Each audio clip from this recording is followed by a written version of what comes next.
after spending the night in Cancun, we began the 6-hour drive to Xcalak. The first leg was to Tulum, where we stopped for groceries. This was a great grocery store, an American-style grocery store with Mexican prices. We found everything we needed and more. Shopped for all sorts of things. Frankly, we bought more than we could eat, given the time we had and the amount of times we ate out during the trip.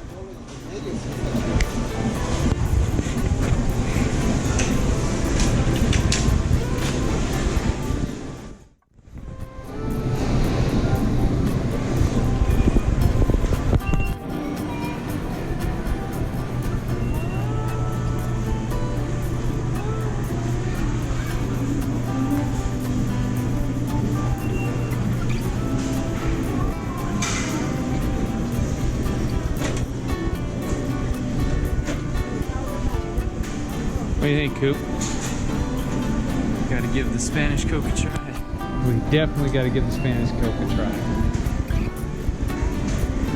Alright. Atención, viajeros de fútbol, especial de línea de gas. Viajeros de fútbol, especial de línea de gas. After shopping, we stopped into Tulum for a taco shop for some great tacos. As you can see here, they're putting this meat on the brazier, I guess. Rotisserie anyway. It turns around and they shape the meat off to tacos as it cooks.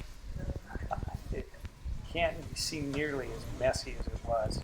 These guys had juice dripping down them by the time they were done. After that, it was back on the road to Xcalak. This was the long part of the drive.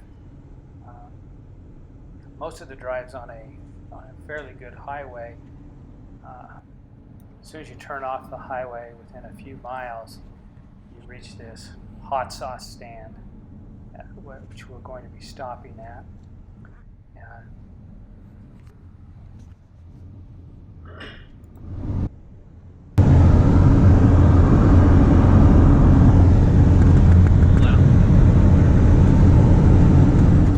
So this is the hot sauce stand. It's a little house on the side of the road.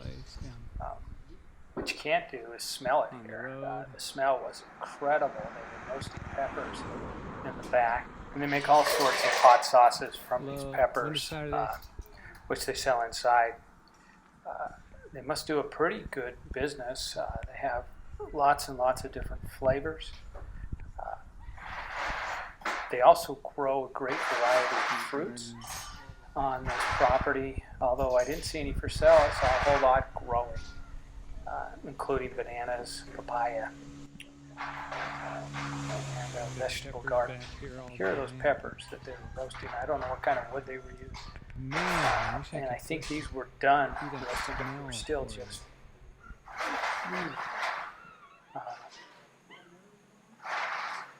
potent in their smell, which was in a good way.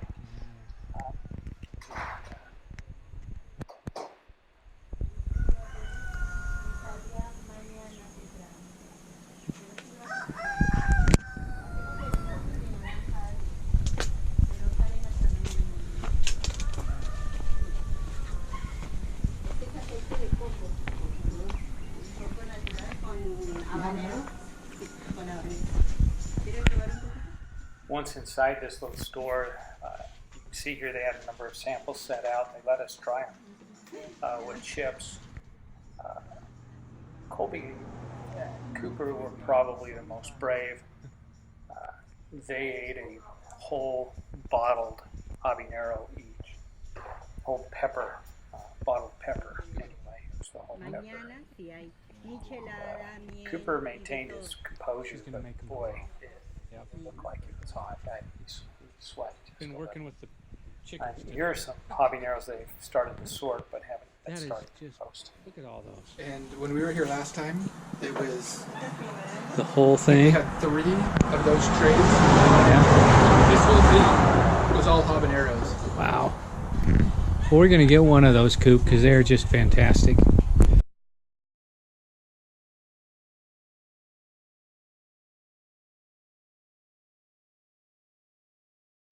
Well, after the visit to the hot sauce stand, resumed the drive, and about 45 minutes later, you hit this one-lane road. Really, it's boring. You can't see anything but the brush on each side. The only interesting part are these vegetation tunnels, which crop up from time to time. And we may have tried to see how fast we could do them, to see how fast they'd go by.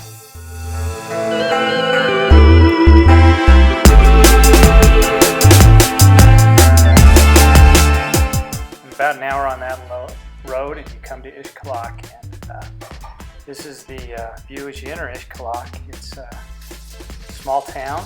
I don't believe they have any paved roads. They do there. Not too obvious. Might have some dirt over it, but I think we film a little bit through the village. You can see that the houses are all brightly painted with murals. They had an artist come through some time ago, and she painted everybody's house who wanted it done. And frankly, it's quite pretty.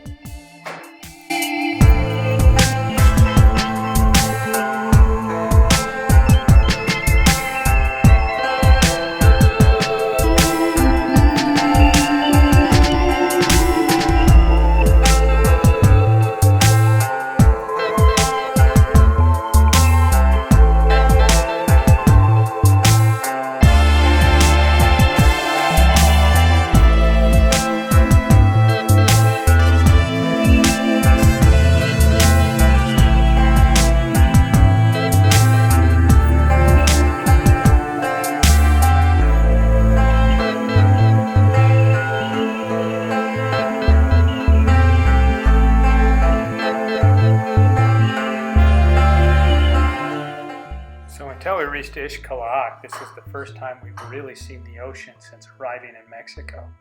Even though we've been driving fairly close to it, there's been so much brush and trees and city in the way we haven't seen it until this arrival in beautiful Xcalak. And then 7 miles up the road from Xcalak, we arrive at the Cocote Echo Inn, which is a small inn located right on the beach. Great views from our front porch. Here's some views of the bedroom and foyer. Once we were there, we made a little guacamole and relaxed. It wasn't long before Cooper and Colby had gotten out to fish. Walked out in front of the inn, which can be quite good fishing at times, and tried their luck waiting for a school permit to pass. They weren't so lucky, but they did get a little practice in, got their legs wet.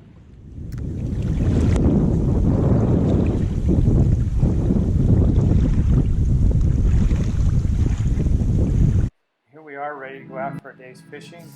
Left to right, Brad Cox, Cooper Utley, Chad Utley, and Colby Crosland. Then we began our first day of fishing in Xcalak with good little boat ride down through canals and back into the bays where we could catch some bonefish. This was our first time in saltwater, and we were really excited. We were all thumbs up. Cooper's got a jack on. Woohoo!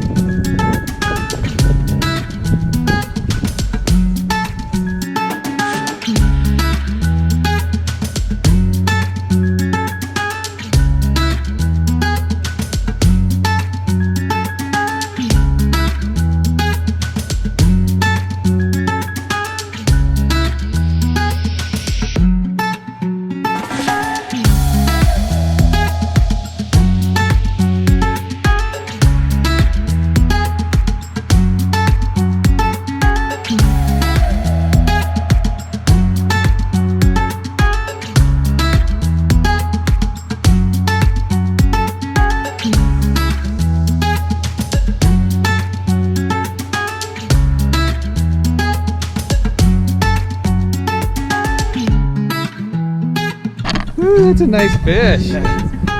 Ha ha.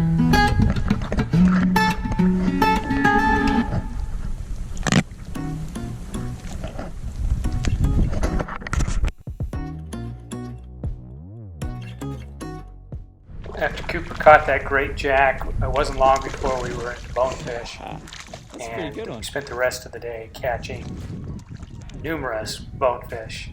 They weren't too big. They were all fairly small bonefish like this one. Did hook into one fairly, well, actually really large one from Mexico. Took me right in the mangoes and broke off though. So we'll enjoy some footage here of the smaller bonefish we caught, which were just a trip. It wasn't long before the day was done. We were headed back for the evening. Oh, just getting back after the day. How was it, Coop? Good. Got a huge jack. 4 or 5 bonefish. I hope you got a good time today. Yeah, We did have it a was good fun. time. Thank you. Gracias.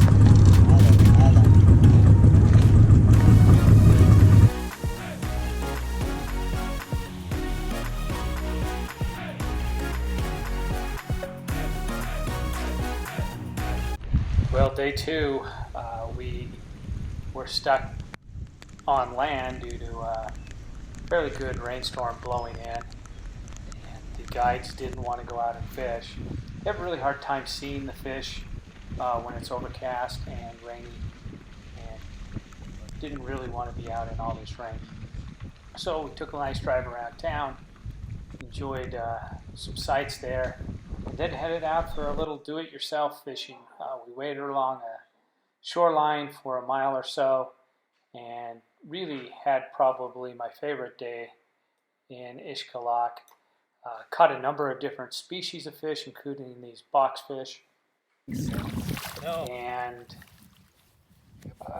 a lot of bonefish. And Cooper here got a barracuda, a small one. Here's a nice bonefish, and there's a jack Cooper caught. And another nice big bonefish there, and just took some really nice photos. These are some pretty, I think, artistic photos Cooper took of releasing the bonefish, and then you can kind of see the type of area we were fishing here. You can see Cooper down there fishing. This is what we've been fishing, walking, wading along coast like this all day. Got a storm coming in. Colby over here. We're right by a cenote. It's a big deep hole. Trying to fish it. Cooper's fishing another deep hole over there. Beautiful.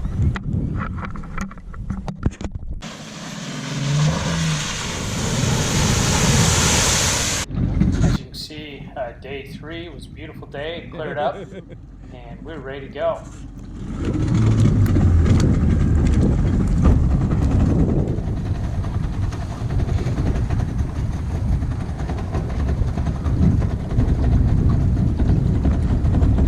On the pier today. Yeah. I'll have to check for iguanas when we come back. That looks pretty cool. That looks good.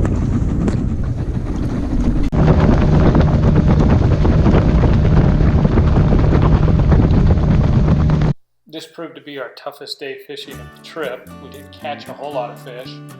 Spent a lot of time in these shallow waters. I call them the golden seas. You can see how the water looks a little bit golden there, and anyhow, for some reason or another, the bonefish just really weren't in there, and boy, we spent sure a lot of time looking for them. Cooper here, I think, got a little barracuda. We also hooked into a fairly large barracuda, but we didn't get it on tape.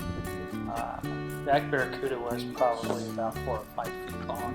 Had him on for a minute or 2 until he jumped and shipped the hook.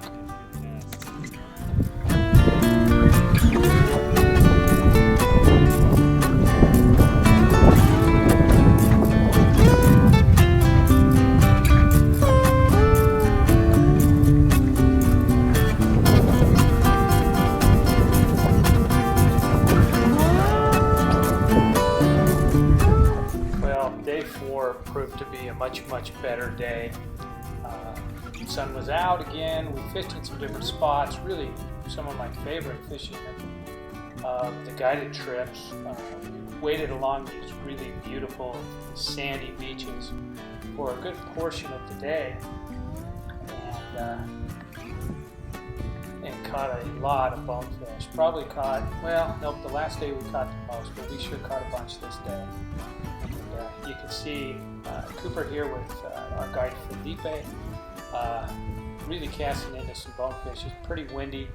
The casting wasn't easy, but we did catch them, and it was pretty rewarding. All right, Coop just hooked up with the bonefish after some really tough casting into the wind.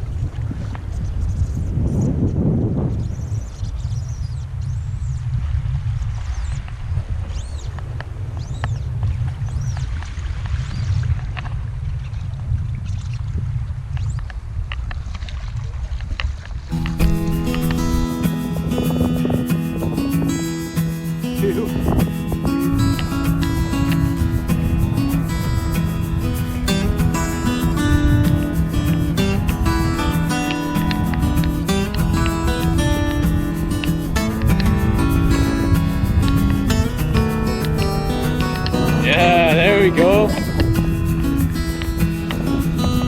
I'm taking some line. Cool. Yeah, I see them flashing.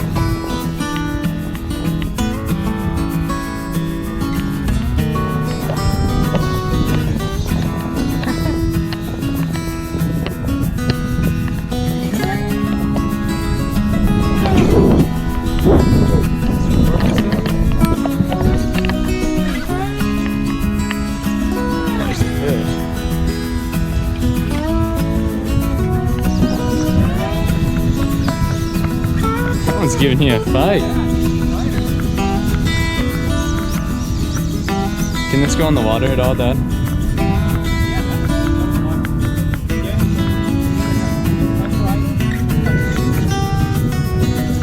Yeah, I know.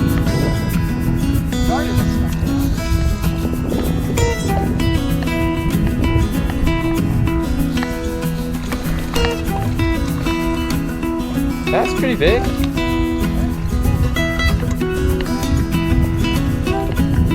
There's the fish. Woo. You want a picture on my phone? Got another. All right.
Bonefish on.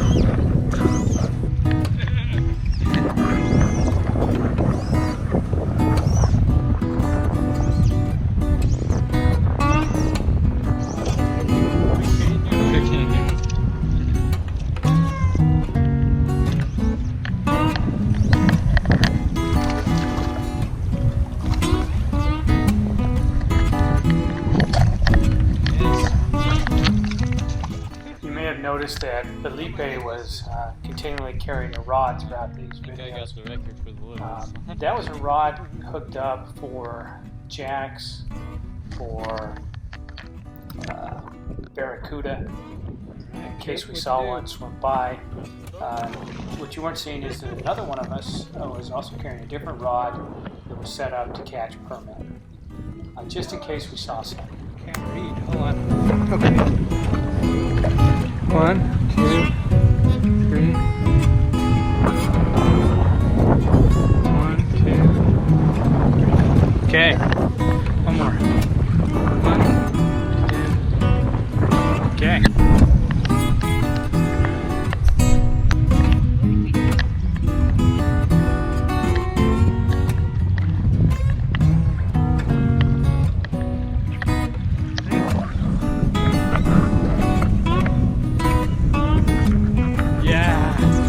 Nice!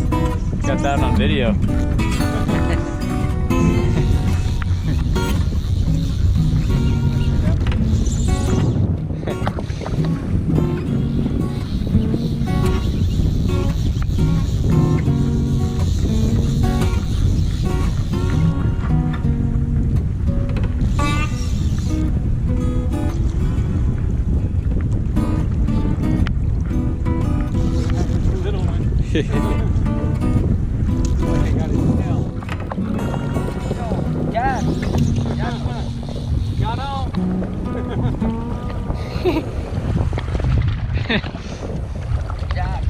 Jack? Yeah, it is a jack. Hey, you got a jack. You got a jack. Muy pequeño.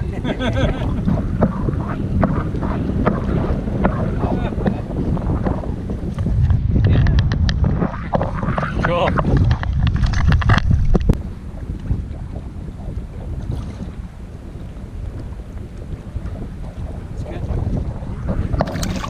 So each day after fishing, we'd come back to the inn for the evening, and Colby and Cooper would wait out here in front of the inn and do a little fishing, hoping for a school of permit to swim by. Fortunately for them, no permit did swim by while we were there, although they did manage to catch a few small snapper, I believe. Day 5 ended up being an adventure that was really a lot of fun, but also a lot of work. As you can see, we're trekking through some marshy areas in the flats. Sometimes we sink up to our ankles in this mud and dotted with lava rock. But we were able to wade around a little and get into some pools where, due to the low tide, the bonefish were more or less trapped. We didn't find a whole lot of bonefish, but we did find a few, and here's a little video of Cooper getting into some. That clump of trees right in front of Cooper was just loaded with birds. Also, what you can't see here is in the water right at our feet. It's kind of cool. There was a crocodile trail. You can see the feet, tail drag marks where the croc had been walking through the water.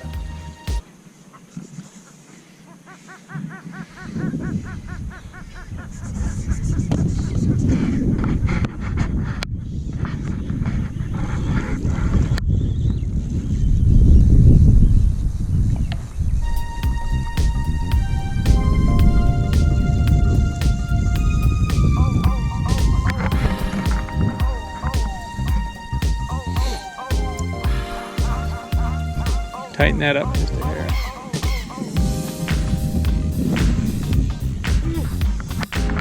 Keep it tight.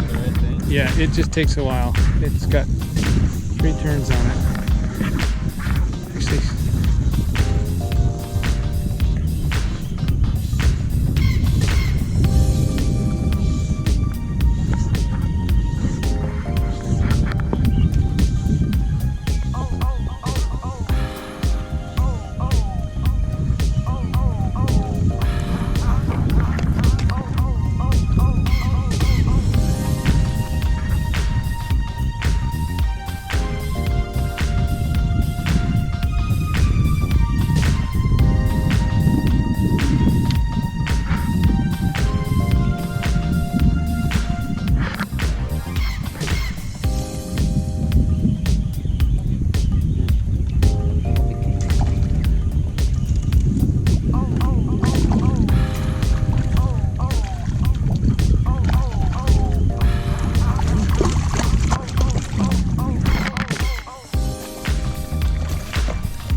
I'll get a picture of you.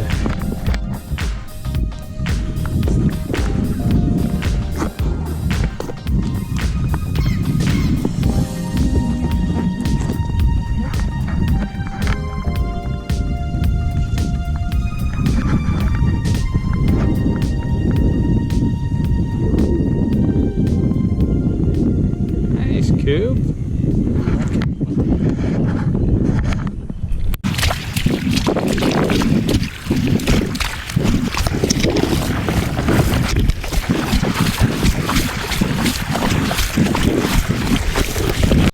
After a morning of slogging along in the flats, we decided to get back in the boat and search for some more bonefish. Lucky enough, we came upon this little spot, and there was literally a school of a few hundred bonefish in this little bay. We stayed in here the rest of the afternoon and caught bonefish after bonefish. What do you got Sometimes to say, it was one cast, sometimes it was several, but we seemed to hook them every couple of minutes and just really had a enjoyable last day of fishing.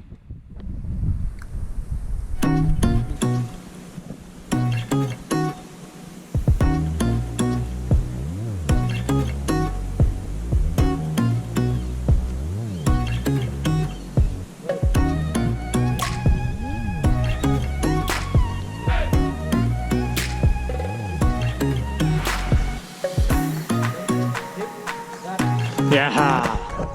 Nice. Well, I got that on video.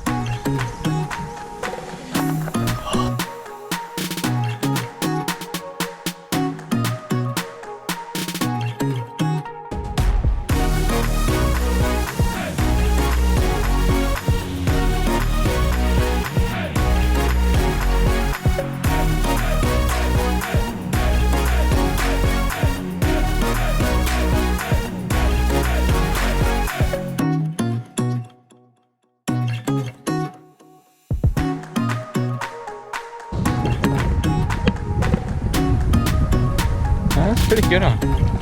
That's beefy.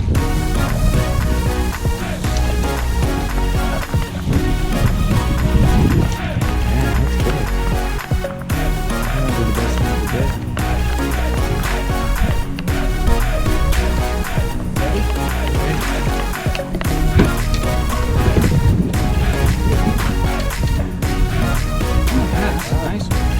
Good fish. Here's for the video.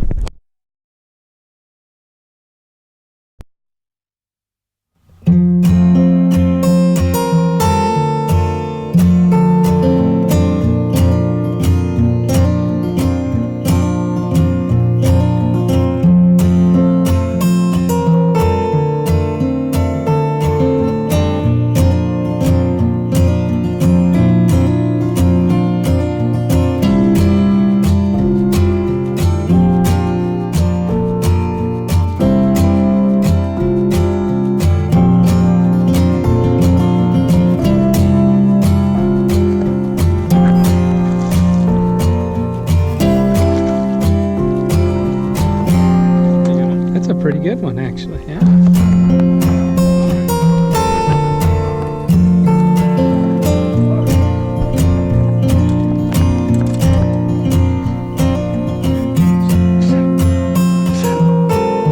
Putting towards the motor.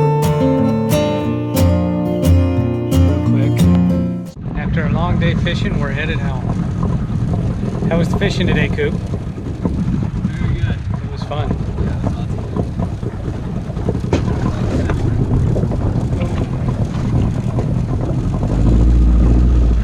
This is Felipe.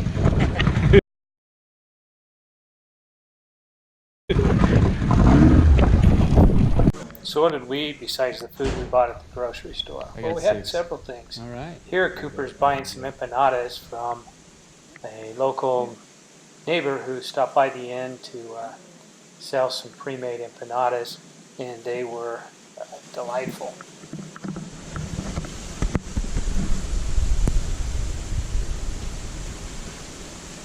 Parecen muy ricos.